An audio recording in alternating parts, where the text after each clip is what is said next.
ইস্তেমার থেকে বড় না সর্বনাশ? হ্যাঁ, ইজতেমা তো 3 নম্বর মাঠে সমান হয়ে যাবে।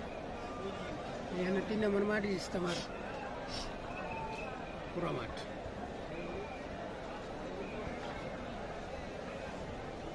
লাখ লাখ লাখ লাখ মানুষ। এবার কত লাখ মানুষ হতে পারে?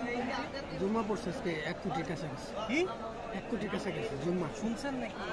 না, নিউজ আছে। কোটির কাছাকাছি। এটা ফাল্গুনের এরকম হয়। ফাল্গুনে হয়, কিন্তু গত বছর তো 1 কোটি মনে হয় নাই, আর একটু কম হয়েছিল। গত বছর 1 কোটি হয়েছে। হয়েছিল 1 কোটি? হ্যাঁ, হ্যাঁ। গত বছর হয়েছে এই কারণে